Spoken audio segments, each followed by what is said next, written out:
Je suis Anne Pioz, psychothérapeute et je vous accompagne à retrouver une relation sereine et intuitive avec votre alimentation.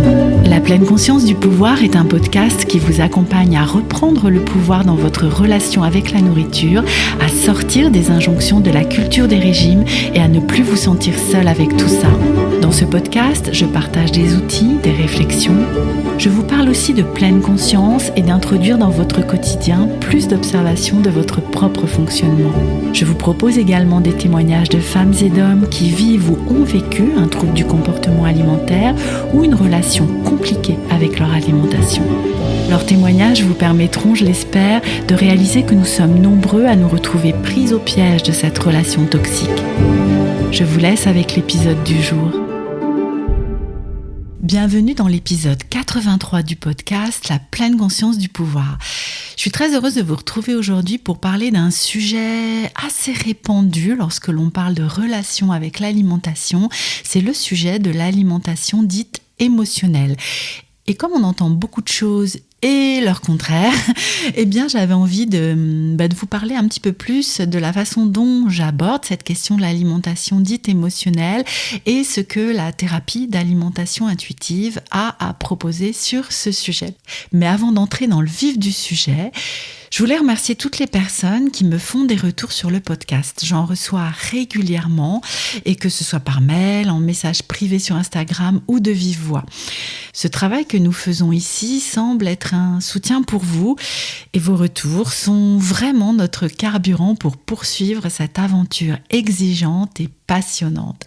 N'hésitez donc pas à nous soutenir par vos partages, vos retours, vos notes 5 étoiles sur Apple Podcast ou Spotify, ainsi que vos avis sur ces plateformes. Cela aide vraiment beaucoup la visibilité de la pleine conscience du pouvoir et permet à de nouvelles personnes de découvrir le podcast aussi. Merci d'avance de votre aide. Alors venons-en au sujet du jour. Sans doute avez-vous déjà entendu parler de cette fameuse alimentation émotionnelle ou encore de manger ses émotions. Il est souvent entendu que manger lorsque la faim n'est pas présente, manger quand nous traversons des émotions difficiles est la cause de problèmes. Avec généralement en filigrane l'idée que cela fait prendre du poids et que stopper ces prises alimentaires permettrait d'en perdre. Cela peut sembler logique. Si vous supprimez des prises alimentaires, vous allez perdre du poids. C'est ce que proposent tous les régimes, restreindre notre alimentation. Sauf que, vu sous cet angle, vous allez continuer à poursuivre le saint graal de la culture des régimes, à savoir perdre du poids et avoir une silhouette mince pour correspondre à une norme. Et en plus, il n'est pas dit que vous alliez en perdre du poids en vous restreignant. Parce que si c'était si évident que ça, eh bien ça se saurait. Mais ce n'est pas le sujet de l'épisode et si vous voulez en savoir plus sur ma vision autour du poids, n'hésitez pas à écouter les épisodes 33 et 35 ainsi que le 9e sur le danger des régimes et le 19 sur le sujet de la grossophobie. Peut-être donc aujourd'hui, considérez-vous que manger pour des raisons émotionnelles est un problème. Et généralement, c'est parce que dans ce cas, vous considérez ces prises alimentaires comme des craquages. Vous constatez que vous mangez impulsivement, sans conscience, parfois beaucoup, parfois même sous forme de compulsion. Il va être très important de regarder d'abord s'il ne s'agit pas d'une réaction à la restriction alimentaire ou cognitive. Pour rappel, la restriction alimentaire, c'est lorsque vous mangez en dessous de vos besoins nutritionnels et peut-être ne vous en rendez-vous même pas compte. Cela peut alors être une bonne idée de faire le point avec un ou une professionnelle de la nutrition. La restriction cognitive, ce sont toutes les pensées que vous avez à propos de votre comportement alimentaire. Tous les « il faut »,« je devrais »,« c'est sain »,« malsain », tout ce que la police de la nourriture ou encore radio-régime vous serine à longueur de temps.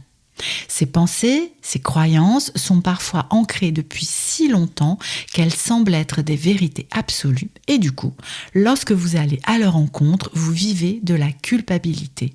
Dans l'accompagnement Indépendance Cannelle, mon accompagnement de groupe longue distance dans lequel nous travaillons sur votre relation avec votre alimentation et votre image corporelle, nous explorons dans l'étape 2 les ressources que propose la pleine conscience pour vous permettre de devenir un ou une meilleure observatrice de vos pensées, de vos sensations et de vos émotions. C'est à mon sens une première clé, une première étape pour identifier ces pensées de radio-régime et observer quelles émotions elles vous font vivre et quels comportements vont en découler.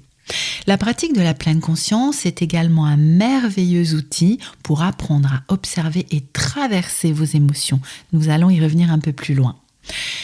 Pour revenir au sujet des compulsions, le cercle infernal restriction-compulsion n'est pas de l'alimentation émotionnelle. Il est une réponse normale du corps et de l'esprit à la restriction, qu'elle soit physique ou cognitive. Donc, avant de travailler sur le lien entre vos émotions et votre comportement alimentaire, soyez vigilants à avoir fait quelques pas en avant dans la permission inconditionnelle de manger et la paix que vous faites avec la nourriture, qui sont des étapes fondamentales de la thérapie d'alimentation intuitive. Je vous parle de cette permission inconditionnelle de manger, troisième principe du processus de thérapie d'alimentation intuitive, dans l'épisode 80 du podcast. Ceci étant posé, il est important de réaliser que l'une des fonctions de l'alimentation peut être de nous aider, par le plaisir qu'elle apporte, à traverser nos émotions. En trouvant un réconfort immédiat, pour peu que le deuxième étage du bus de la culpabilité ne vienne pas gâcher cet effet réconfortant. Ce deuxième étage du bus, je fais ici une petite parenthèse, j'en parle régulièrement aux personnes que j'accompagne et c'est une image qui n'est pas la mienne mais que j'ai empruntée à Clotilde Dussoulier. Peut-être la connaissez-vous et connaissez-vous son podcast « Change ma vie ». Ce deuxième étage, c'est la couche de plus que vous mettez sur vos épaules et qui alourdit d'autant plus votre climat émotionnel. Vous voyez ? Donc, si la culpabilité se présente alors que vous mangez pour vous réconforter, non seulement cela ne fonctionne pas ou fonctionnera moins, vous n'êtes pas réconforté, mais en plus, avec le phénomène du foutu pour foutu, cela peut se transformer en compulsion. Faire la paix avec vos envies de manger émotionnelles va donc passer par normaliser cette fonction de l'alimentation. Alors à quel moment cela peut devenir un problème ? Eh bien, lorsque, par exemple, vous vous rendez compte que manger en cas d'émotion difficile est le seul recours que vous utilisez et ou qui fonctionne. Beaucoup d'entre nous n'ont jamais appris comment traverser leurs émotions difficiles. D'ailleurs, je me centre ici sur les difficiles, mais ça peut également être le cas avec les émotions agréables. Il arrive que l'alimentation soit utilisée, par exemple, pour augmenter la joie ou pour prolonger un moment où vous vous sentez bien. Mais quoi qu'il en soit, peu de personnes reçoivent une éducation émotionnelle. Et de ce fait, chacun de nous fait comme il peut avec ces événements intérieurs parfois si désagréables. Les mettre de côté est alors une stratégie. Utiliser des dérivatifs en est une autre. Et l'alimentation, vue sous cet angle, me semble moins problématique que des substances plus toxiques. Je ne sais pas ce que vous en pensez. Il me semble donc important de travailler à l'accueil de vos émotions, processus qui peut prendre du temps selon d'où vous partez aujourd'hui. Comme je disais juste avant, la pleine conscience fait partie des outils qui peuvent vous aider à observer vos émotions. Elle s'exprime par le biais de sensations corporelles. Par exemple, beaucoup de personnes décrivent l'angoisse comme un serrement dans la poitrine ou une boule dans le ventre, la joie comme un crépitement plus ou moins dans l'ensemble du corps, la peur comme une glaciation, un froid dans le dos par exemple, ou un froid dans tout le corps.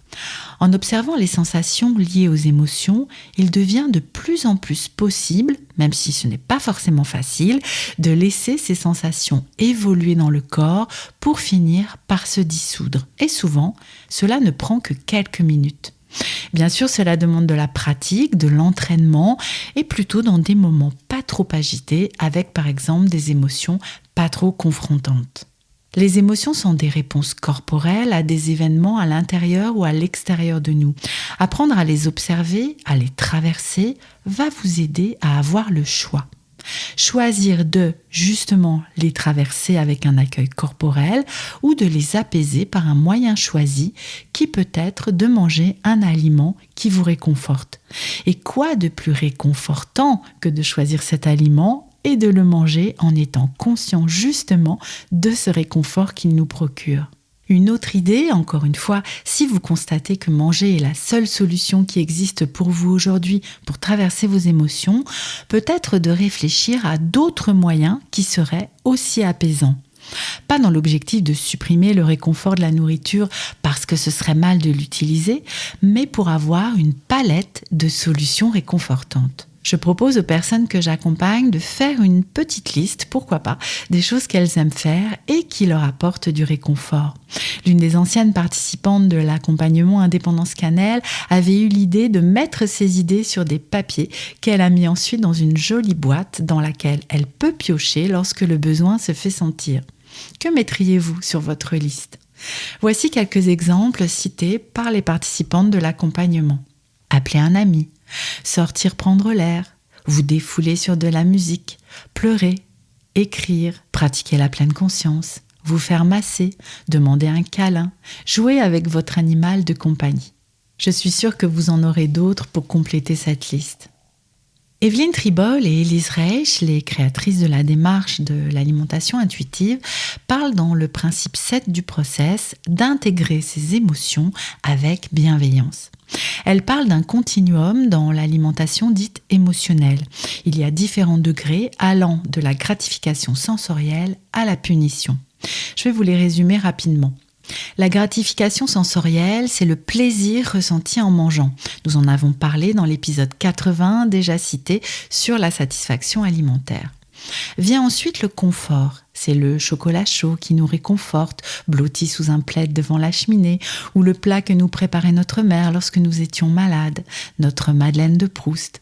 Cela peut faire partie d'une relation saine avec la nourriture. Cependant, si manger est la seule chose qui vous vient à l'esprit pour vous réconforter, comme nous l'avons évoqué plus haut, cela peut vous empêcher d'aller à la source de vos émotions. Vient ensuite la distraction.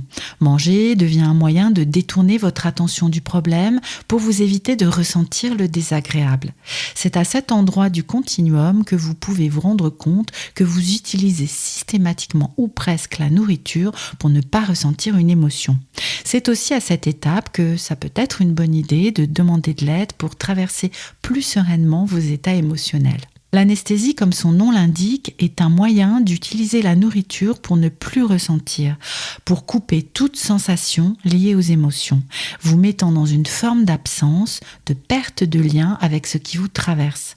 C'est souvent lié à une perte de contrôle de type compulsion ou crise, avec bien sûr les warnings évoqués plus haut du cercle restriction-compulsion. Enfin, la punition correspond à une forme grave d'alimentation émotionnelle dans laquelle les personnes, tellement en colère après elles-mêmes, se punissent en mangeant. Elles en arrivent à détester la nourriture et ne ressentent plus aucun plaisir en mangeant. Cela nécessite alors d'être accompagné par des personnes qualifiées. Et vous, où en êtes-vous aujourd'hui dans la relation avec vos émotions ? Pensez-vous avoir besoin d'une aide spécifique pour les traverser ? Vous sentez-vous souvent submergé ? Utilisez-vous machinalement ou systématiquement la nourriture pour les vivre ? Pourriez-vous prendre aujourd'hui l'engagement de faire la paix avec vos envies de manger émotionnelles, en faisant de ce réconfort que la nourriture vous apporte alors un moment en conscience ? Nous arrivons avec ces quelques questions à la fin de cet épisode. J'espère qu'il vous aura permis d'avancer de quelques pas dans votre vision de l'alimentation dite émotionnelle. S'il vous semble avoir besoin d'aide pour avancer dans ce processus, n'hésitez pas à venir m'en parler et à regarder ce que je vous propose avec mon accompagnement de groupe Indépendance Cannelle. Vous trouverez les liens adéquats dans la description de l'épisode. Je vous laisse pour aujourd'hui et vous dis à très bientôt pour un prochain épisode de la pleine conscience du pouvoir.